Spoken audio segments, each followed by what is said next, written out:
Hey guys, my name is Bharat and welcome to another video on Bharat in Germany. In the previous video, I was discussing about what kind of benefits I had of leaving my Indian citizenship and getting the German citizenship. But unfortunately, some people did not understand what were the points at all. And in this video, I want to discuss some of the comments which were left by some people who could not get 100% of the idea that I was sharing there. The first thing why I left the Indian nationality and went to the German nationality was I was having a lot more freedom to travel around in EU and buy properties and start up businesses there. So for example, when I came to Germany, I started my first business in Germany. Then I afterwards went ahead, I started my second business in Romania. And this was very easy for me to do because of being an EU national or a German national instead of being an Indian citizen. As an Indian national, to go to another country and set up a business, it is a lot more difficult than when you are a German national. Then, like I said, buying properties is easier. I also do not have any loss essentially of giving up the Indian citizenship. I also have the OCI card, which gives me all of the benefits of being an Indian citizen essentially.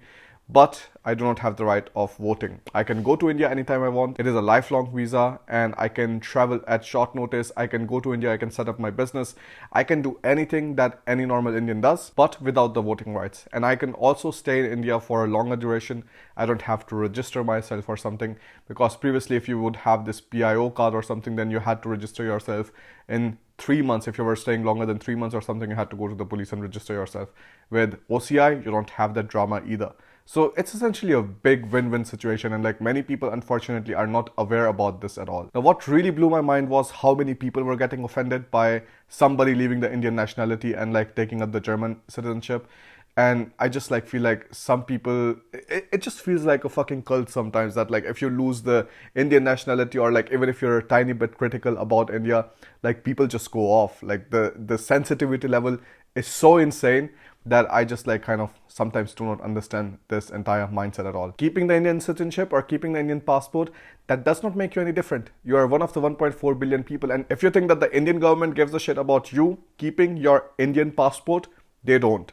Also, the German government does not care if you have the German passport. No government essentially cares at all. It's just this idea of hyper like nationalism or something, which is just like even not allowing these kind of discussions to happen. So this video is essentially for the people who want to have a rational discussion about this and want to see the pros of leaving the Indian nationality and the cons. I mean, essentially there is no con other than the right to vote. Otherwise, if you leave the Indian nationality, you just have so many more positives when you're going to any other country. To discuss some of the comments from that video, I have Alina behind the camera. So she's going to read me the comments and I'm going to respond to them. Yeah, hi guys. So this is more of a reaction video, so I found this one comment very funny. Number one, easy way to get German citizenship by marrying to a German citizen. Number two, for non-EU working in Germany for 8 years, paying taxes and then getting German passport. I just find like there shouldn't be a first way. Like when you meet somebody who you love and then you get married to him, then it's okay. But this is not a way. You cannot. This is no, but like the thing is, this kind of like culture like really got instilled. Like especially like when a lot of people were going to Canada. Or like UK, the main thing was like, yeah, get a woman there and like get married and get the citizenship, which is like such a shitty way of just like talking about another human being. Exactly. And I do not subscribe to that mindset. I think like that's very shitty, that's very horrible, and I think like anybody who speaks like that are essentially people with a lower intellect, and I think you should also see them as such. I think it's very nonsense. Yeah, some people just have no skills, are also not willing to educate themselves, for example go to university, and they think, okay, then I should just get married to a woman from there. And I find it absolutely disgusting. Just know nobody will respect you. And also some people think the same thing about Bharat and I, but we know each other since we are 19 and we are living in a happy marriage. So I find it absolutely ridiculous. We will be almost 27 now. It's 8 years. This person has written, bullshit, your personal choice, but to just give up your nationality for the sake of 2 months of more traveling to Turkey isn't making any sense to me. I guess every Indian likes your video before coming to Germany, but after when they actually hear, they all know how double standard you've got. The entire highlight of the video and encouraging young Indians to give up the nationality just for traveling. I do live in Germany and I would never give up my give up on my very own country, which is my motherland, for the sake of travel. Right. Just because you keep the Indian citizenship, the country becomes better. Just because you as an individual have an Indian passport. Are you that dumb or are you that stupid? Like, I just do not understand the sense of it, first of all. And about like Indians like moving from India, there's a reason behind it. Like, I'm not like pulling them to Germany, or I'm not like other people are not pulling them to Canada, US, and so on. They're inherently unhappy with the way things are in India. They do not have good job opportunities. If they want to get a secure life for themselves, they have to essentially again go ahead and prepare for government jobs and stuff. And I do not see the sense of it at all. Like, if you have just one life and you can travel so much more, why should you waste your youth in just preparing for some kind of government exams or something just because the society is forcing you to do it? Like, there's this reason, like, there's a reason why there's so many people who have so much extreme hate about like other people trying to support others and encourage others to move away and live the kind of life they want to live. And that is because they cannot do it themselves. Maybe they're too much of a chicken, or maybe they're like life does not really allow them to move away or something. But I just see in both of those scenarios, it does not really make sense that you bring other people down. Instead of like encouraging them, just like talking shit, it just does not make sense to me. You are nobody special for keeping your Indian citizenship. Like Bharat said, nobody cares. There are so many people in India, so you don't matter at all as an individual. The same, like for German government too, like do you think they give a shit if you have the German passport or not?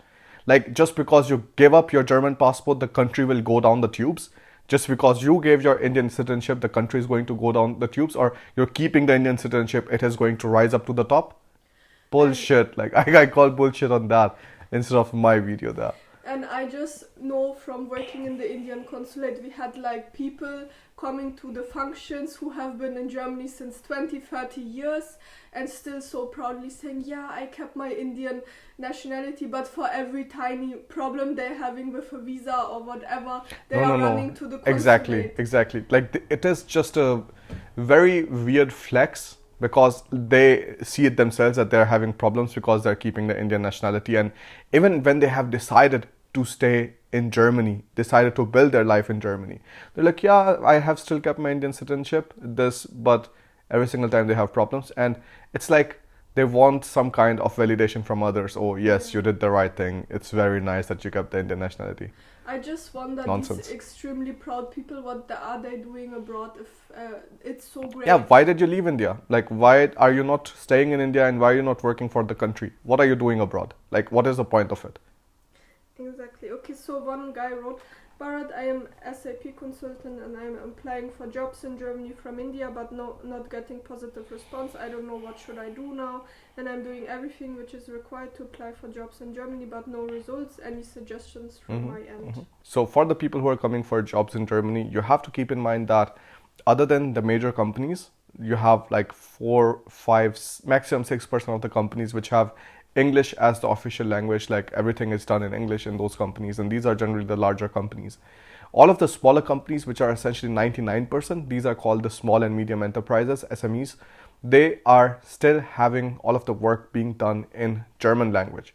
So you have to keep this in mind that yes, from the larger companies, there are like 5-6% companies which are having the work done in English, others are still in German. So if you learn German and if you're sending out the applications, then the chances of a positive response and a response at all becomes so much higher than when you're just applying in English. Jobs are available. There are reasons why the German government is trying to make it more lucrative for people to come and live in Germany, but it cannot come on an expense of the work environment, of the culture in Germany. And this is the reason why German is still a very crucial ingredient of your entire job search process. The next one, that's the reason I don't want to leave India for such countries which do not accept elder dependents, because I won't be able to leave my parents alone. After all I could become or will be one day because of them only. Out of India will only be visiting purpose for me and to travel there with my whole family. This is a very double standard and very cowardly comment, because what you have to remember is that your parents left your grandparents to move to the cities so that you can go to a normal school, so that you can go afterwards to universities and so on. They made that sacrifice at that time so that their family, that is you and your mother and your siblings, they could have a better life at that time. So this is a very double standard comment and a very cowardly comment. Just because you want to stay in your comfort zone, you never want to like venture out and do something big. You are just like bringing your parents in front of you and just saying like, I cannot do anything because like my parents are going to feel bad. Did you talk to them? Did you ask them? Would they be happy if you stay in India and are not able to achieve 100% of your potential? I don't think so. Any parent who have any kind of like good things in mind for their children, they don't feel that way. What I can say about this, I don't understand this Indian mindset of because of my parents I'm on this planet, obviously, but your parents choose to have you, so you don't own them anything. That was their personal choice to have a child. So this like owing culture, I don't like, I don't understand. You don't owe anything to your parents, and if you just have to make a personal choice. Do you want a better life for yourself, or you want to stay with your parents and maybe not have the best life? A friend of mine, and he essentially prepared for government exams all along, was doing his masters and everything, and we studied together in our university, and still living with his parents, and he's going to get married, and he's going to still live with his parents afterwards, and is going to have a room right above the parents' room. And I just like think like, how much can you stick together? Like there's a moment when you really have to branch out. And I see his parents, they essentially left their homes so that they could do something big outside. I think all of this nonsense has just started in this generation, because the previous generations, they were leaving their comfort zones and they were heading out into the cities and they were doing something for their life. Next one.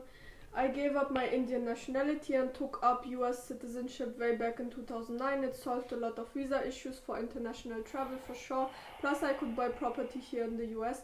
Regarding all the reservation and casteism discussion in the comments, there's no comparison of how black people were treated here in the US in history compared to SIT, SC /ST and OBC people in India.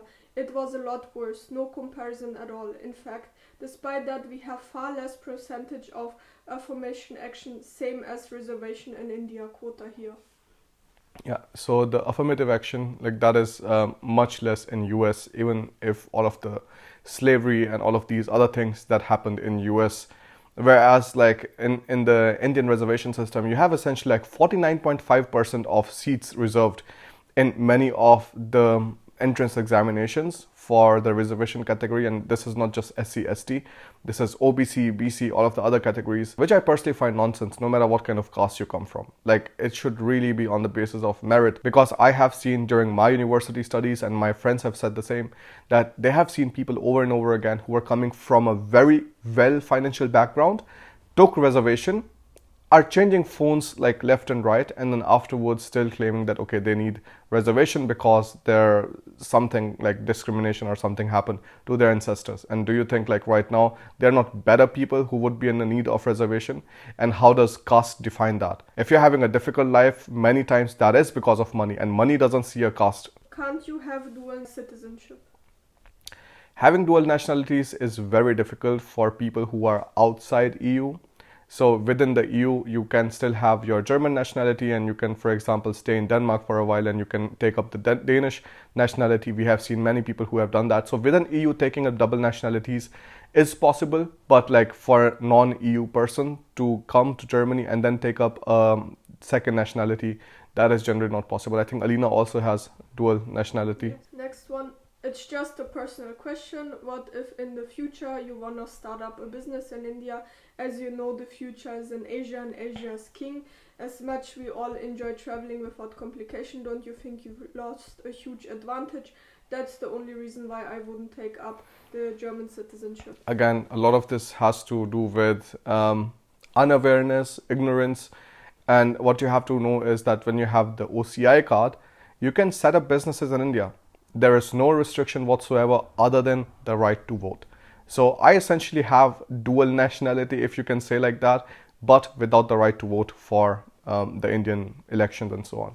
So OCI card is a really, really nice thing. People who whine and cry when someone gives up their nationality are those that are extreme nationalists. No matter how much you try to explain to them about how your own personal choice matters, they will ignore everything and label you derogatory terms. Better to avoid the pig. Gaddar. Better to avoid the pig than fight in the mud. Yeah. So I like to do this. I think like it really does not make sense to kind of like have a discussion with somebody who already has their mind made up. And many of these people who kind of comment these kind of things, I just like go ahead and like straight away block them. It does not really matter what kind of nonsense they have to say. It does not encourage anybody. It does not add value to anybody's life. So you have to be very careful what kind of people you're around. Once we get German nationality, can we change it again to Indian maybe later in life? I think Alina can answer this question much better because she was working in the Indian consulate in Hamburg, and I do not have so much idea about this. Did you come across some case? Yeah, actually my work colleague's husband got German citizenship, and then all of a sudden their plans changed and they were thinking about moving back to India, so he was thinking about becoming an Indian again.